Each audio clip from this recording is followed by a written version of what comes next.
Hey everybody, this is Jim the Tabletop Engineer and welcome to a new playthrough video. Today I am playing Ironsworn Starforged. This is actually going to be a setup video. I want to start playing, but there's things you have to do in order to get the game and the setting completed. In the last episode I rolled up my character. His name is Mendel.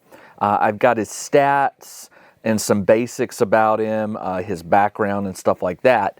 But in this episode, I'm going to do the next step, and this is the last step before we actually start playing the game, and it's called Build a Starting Sector, because you have to have, a place to start the story.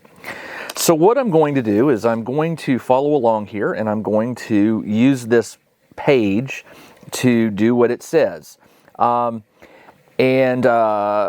It says, so, choose your starting region. The Forge is a vast galaxy. So let's choose a region to begin your adventures. I can choose to start in the Terminus, the Outlands, the Expanse, or the Void. If you'll remember from last episode, the Forge is this massive, it's almost like a galaxy in itself, and it sits 1,700 light years above the galactic plane of the galaxy in which the human civilization fled. It doesn't mention Earth, but I think it's assumed that, maybe this is, is the remnants of humankind. But you can, it could be a fictional setting. But in the galaxy, you have the Terminus is where the most people, that's where you landed, that's where the humans settled, and it's the most dense population. As you move outward, you've got the Outlands, and then the Expanse, and then the Void. The game recommends that you don't do the Void. There's just not a lot out there, but you may travel there in your game. But I think what I'm going to do is I'm going to start in the Terminus. It says if you want to focus on interacting with people and communities, start here. For the Outlands, if you envision yourself as a spacer on a wild frontier, I think I'm going to do the Outlands. If you're ready to face the dangers of lonely exploration, go to the Expanse. It says do not start your campaign here in the Void. Let's do the Outlands. There will be settlements, but they'll be scattered, and that's fine. So the region is, I'm going to write that in here. It is going to be, oops, I don't know what I just did there. It is going to be the Outlands.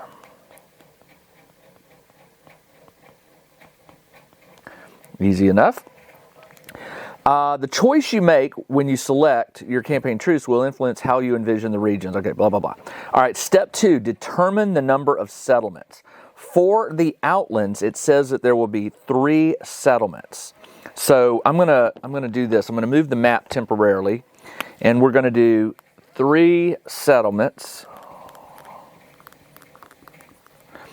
And it says put a marker on this page so you can come back to it and jump to the settlement oracles on page 322. I love this book because it does have bookmarks. So I'll put this here. We're gonna go to page 322,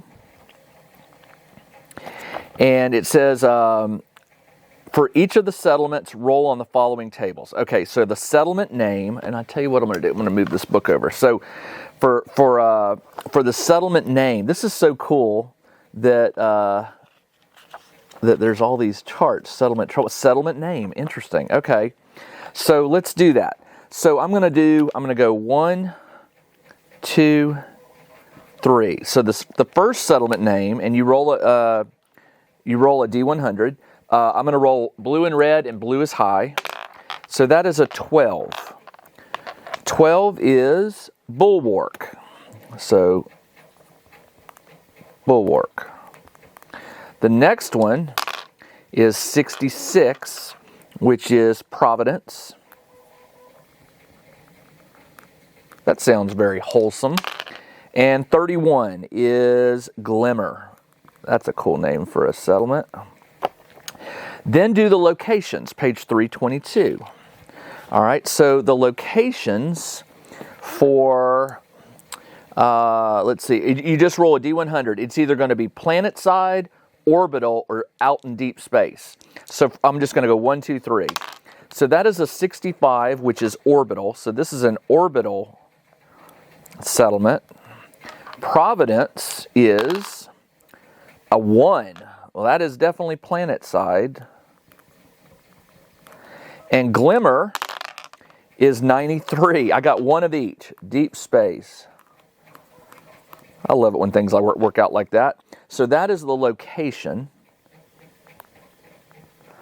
Population. So the population is on page 322. Okay, it's right below it.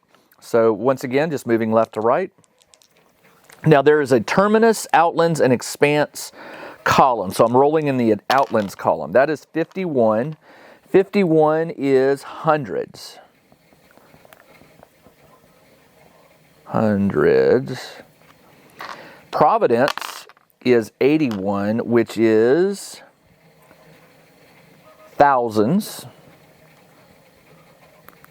And Glimmer is 97, which is tens of thousands.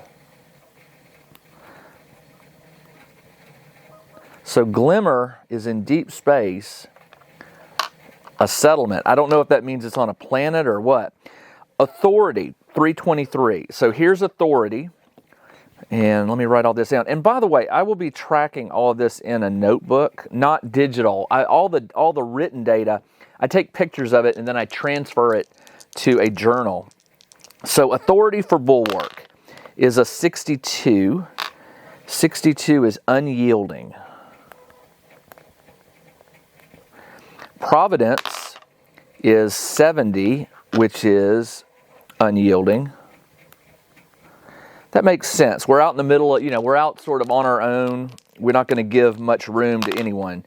And 82 is corrupt.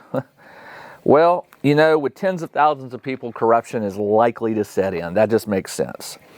And then we roll for a project of each. Settlement project. And this is done on page 324. And you roll 1 or 2 times. 324. Settlement projects. What I'll do is I'll do 1, 2, and 2. So for bulwark, it is 22, which is energy. They are trying to get energy. They're in orbital, so maybe they're not close to the sun, or maybe they just haven't figured out how to get constant energy provided. Providence is 36, and 36 is exploration. They want to know what's around them. I get that. And Glimmer is 6, which is archaeology. That's going to be interesting. I'll have to think about that one. So, I was going to do 2. So Providence, second one, will be 66, which is salvage. So maybe the planet has all these old ruins and technology, so they're exploring, but they're also trying to salvage. And the second one for Glimmer is 68, which is also salvage, which goes really interesting with the archaeology. That's interesting. All right. For now, don't roll on the other settlement tables. You can reveal aspects of these when you visit them, because some of them are like settlement trouble, like what kind of trouble is going on there. That's cool. This game is so interesting. All right, generate the planets. If any of the settlements are located on a planet or in orbit, you can identify and name the planet to help flesh it out. To learn the planet's basic type, go to 306. All right, so we'll go to 306. And just from now on, just know I'm going to be going left to right, okay? So when I'm rolling for multiples, I'll start here and go this way. All right, so on 306, the orbital bulwark, it orbits 47. 47 is an ice world. It orbits an ice world. And that makes sense. They're having energy issues. Maybe it's very difficult to mine or find energy on an ice world. Providence is on a planet 31, which is a grave world. That makes so much sense, especially if it's like this world that has these old ruins and stuff. Grave world. It doesn't really... Does it give me a summary of what a grave world is? Probably somewhere in the book, I suspect. Generate the stars. If you'd like to know the nature of the primary stars these settlements in planets orbit, go to 303 and roll 1 for each settlement. 303, sure, why not? 303. Okay, so for Glimmer is out in space. There's no planet near it. All right, so the stellar object for Bulwark is 41, which is a yellow star. Very much like our sun. And for Providence, 17, which is a glowing orange star. And I'll come up with names for all these and things like that. All right. Add the basic info for generated planets and stars to locations. Okay, leave some room to accept. Okay, create a sector work map. Here we go. All right, so I'm taking the map. It says, to start, arrange your settlements on the map however you like. The grid isn't meant to track literal distances, but can be used as an abstract representation of whether locations are clustered together or remote. Well, I think Providence and Bulwark, being that they have their own star, they'll be closer to each other than Glimmer.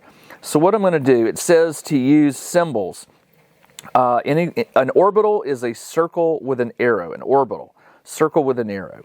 So I'm going to put a circle with an arrow, and this is called Bulwark. And a planet side settlement is a circle with a plus. And this will be Providence.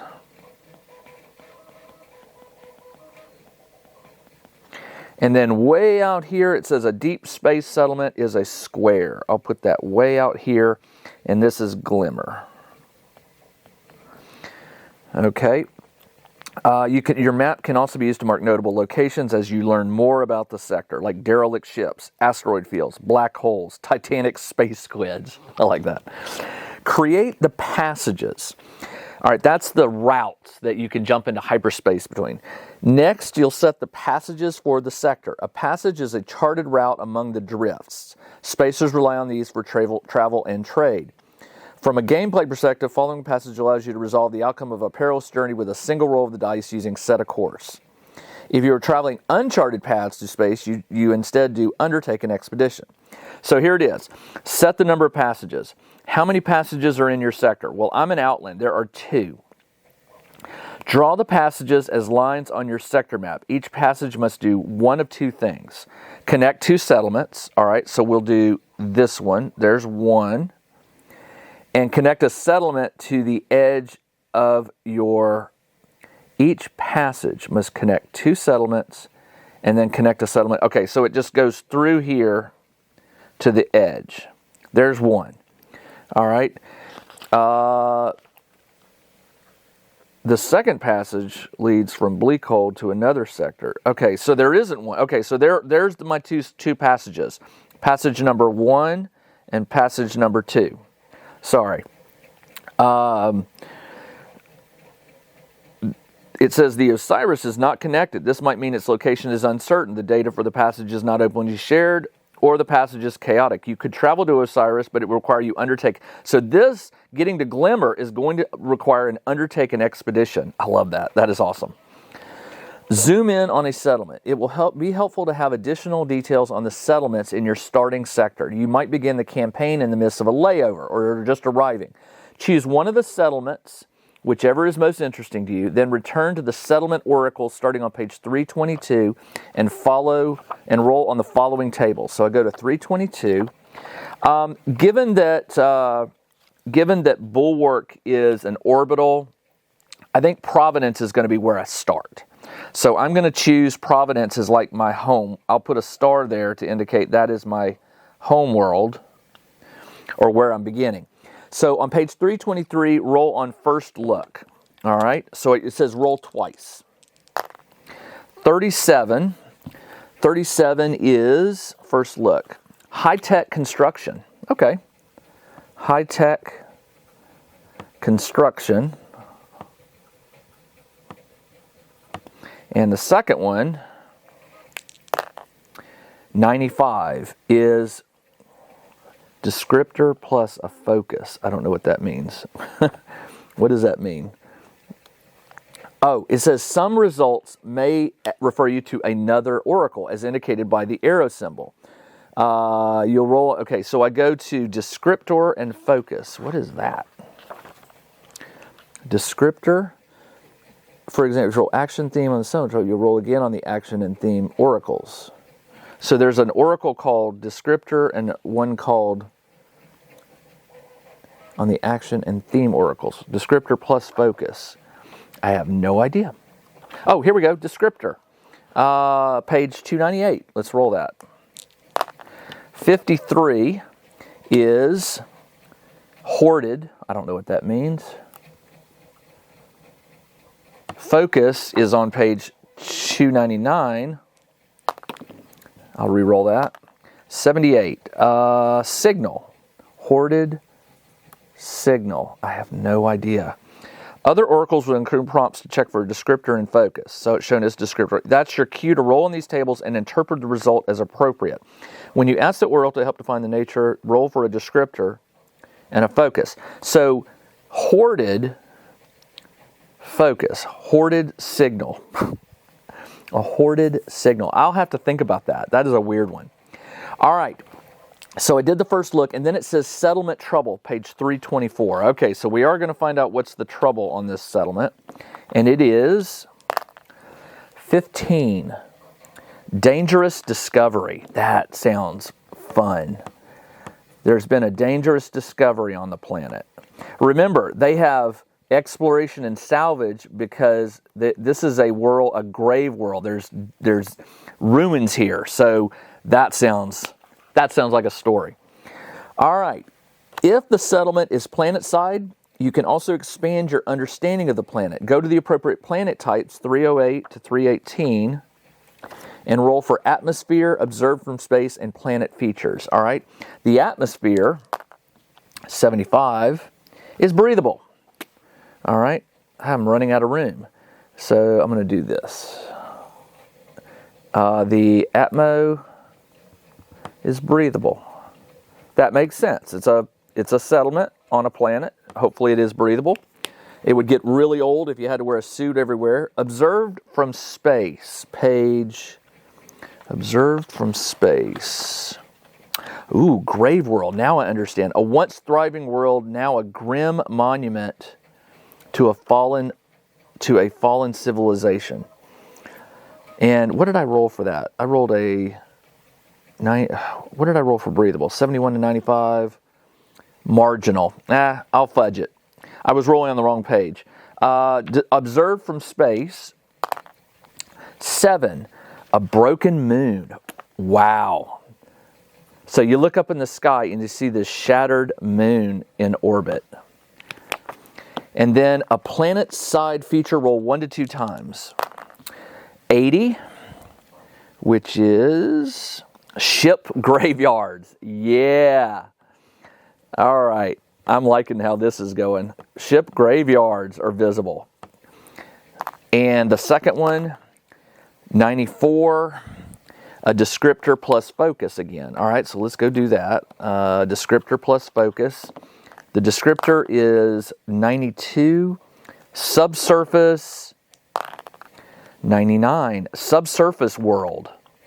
Oh, maybe there's a lot. Maybe this planet, that before they died off, the people who used to live here had to move underground. Subsurface. I wrote subsurface. Subsurface. And what was the focus? I forgot already. Subsurface. 90 something. I rolled 95. I think it was world. I'll have to look back at it. Subsurface was the 92, and then I rolled a 90. I can't remember. Subsurface. I think it was world. I'll double check that. All right. If this planet is a vital world, I didn't roll that. Don't roll on the planet settlement table. To keep things simple for now, we'll say, okay, so create a local connection. Here we go. We're wrapping it up. So I know there's somebody here who's important to me, I guess. A connection represents an important relationship with an NPC.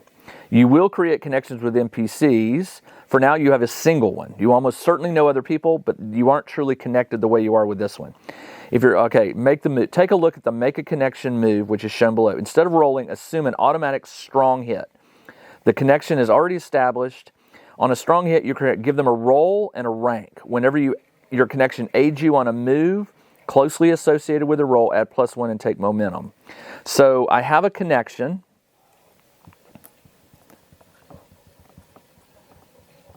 And they are, I'll have to remember that. It was a strong connection. See the next page for a walkthrough of putting it into action. Okay.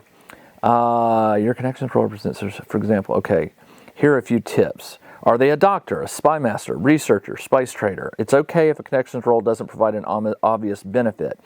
If you want to leave it into the fate of the hands, generate a random table using the character roll on page 331. Yeah, let's do that. I tell you what, I'll give myself, if I don't like the first, I'll give myself 2 rolls on it. If I don't like it, I got to pick one of the 2.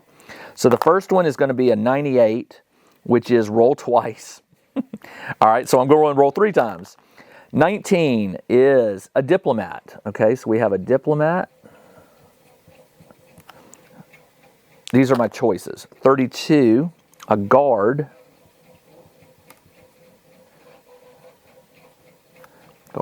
And the third one is a 31, which I'll re-roll. That was the same one. 75, which is a scavenger. I'm going to do the scavenger. That's my contact. That just makes sense. On a grave planet with graveyards, ship graveyards, and high-tech exploration and salvage going on, yeah, that makes sense. Okay, there is a sheet I'm supposed to write that on. I'll find that sheet at some point. Give the connection a rank. Well, it said that I'm supposed to give them was it a high rank? Give them a roll and a rank. Okay. The higher the rank. So how do you do that? Your connection's rank represents the challenge of advancing the relationship. The higher the rank, the greater the narrative focus and time required to eventually forge a bond. Okay. Define their characteristic. First look, character goal. Okay. Choose a rank appropriate to the role and level of involvement you want them to have. So what is a rank? A rank is, I don't have that sheet. Darn it. I will have to just do that offline. So the first thing I can do is I can do a first look. What does this person look like? And it says roll twice. 95, they are wiry.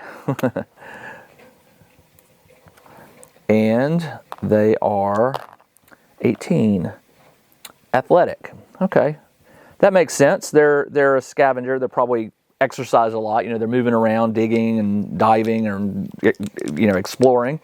Character goal 39 is gain riches. Well, of course. And then revealed aspect. Roll twice. The revealed aspect. The first one is 44. They are hard-hearted. Wow, that's not good. Hard-hearted. They've had a tough life. And 21. But they are connected. So they themselves have some connections. Choose the connections home. Choose a settlement in your sector. I've got the settlement, so it's Providence. Choose a settlement in your sector as the home. If you'd like to get them involved in the story right away, place them at the settlement. You know what? I'm going to put them on Bulwark. They are on Bulwark. They moved there. I knew them maybe as a child, or maybe sometime as I was growing up. We have a connection, but I would have to travel to find them. Give them a name, page 333. Let's do that. First name is 94. Voldar, I don't like that. Let me re-roll that. 21, I don't like that one. Cassidy, that's a cool name. Cassidy, and their last name, Cassidy 34. Cassidy Jemison. Cassidy Jemison. And the call sign is 91. 91, Valkyrie. It's a girl. The Cassidy made me think it's a woman. Valkyrie. All right, so Valkyrie is my contact. Next steps. Depending on the connection role in the whims, they might serve as a regular patron or associate in a story or an infrequent. As you interact, you will find opportunities to develop the relationship or forge a bond. Meanwhile, whenever your connection aids you on a move closely associated, you get +1 and take +1 momentum on a hit. For now, turn to the next page to wrap up the sector. Didn't we already do sector trouble? I think we did. I did dangerous discovery. But no, this is something different. 84. 84 is ships regularly go missing. Well, the ship graveyard doesn't really lend itself to that. Let me roll one more and I'll choose between the two. 97. A titanic spaceborne life form stalks the spaceways. I think I'll go with ships go missing. Ships go missing. All right, finalize the starting. Give the sector a name. Page 302. It says you can choose it, but I like to use the oracles to roll for random stuff. The sector name is the Ashen 72. You roll twice. Ashen Rest. Ashen Rest. So it's called the Ashen Rest. That makes sense with the Grave World, right? The sector is called Ashen Rest. I like that. That's very appropriate. Ashen Rest. All right. Finalize it. Okay, give your name a sector. If you like a sector, roll a sector name. You can all set a controlling power if a faction. Roll on page 340. Do I want to have a faction that I know about? Let's do it. 21. 21 is the Dominion, governing power. Dominion. Governing power. Okay. And then on Dominion, you roll to see what type of faction it is. 32, an environmental. I don't know. I may come up with that later. I'm not going to go that detailed into it. All right. Begin your adventure. Okay. I am almost out of time. I keep these under 30 minutes, so this is perfect. In the next episode, step 1, we are going to pick an incident that is going to start this story off. I am really looking forward to this. I hope you are too, patrons. I welcome your feedback. If you don't like this, let me know. If there's something I can do to make it more entertaining, let me know. I've got to figure out how to properly edit these videos so that it's not just me talking. Maybe I'll put some imagery in there, or maybe I'll have some voices, like, discussions. Like I'll write them up, and then I'll have some online tool, like put a voice to them, an actual voice. We'll see. All right, that's all I got. This is Ironsworn Starforged. I hope you're liking it so far. I am ready to get started. So I will see you in a week with the next episode. I'm going to make these weekly for now until I figure out if I could do 2 a week. But for right now, I think once a week is good, especially since I don't know what the editing process is going to be like for a video, or the level of detail I'm going to need for storytelling. All right, that's all I got. This is Jim the Tabletop Engineer. Thanks for joining me, and I'll see you in a week. Everybody, take care. Check out the new RPG and Wargame newsletter. Each week, the Tabletop Engineer shares news, products, Kickstarters, and much more related to the gaming hobby. It's free to subscribe, so check out the link in the video description below to sign up.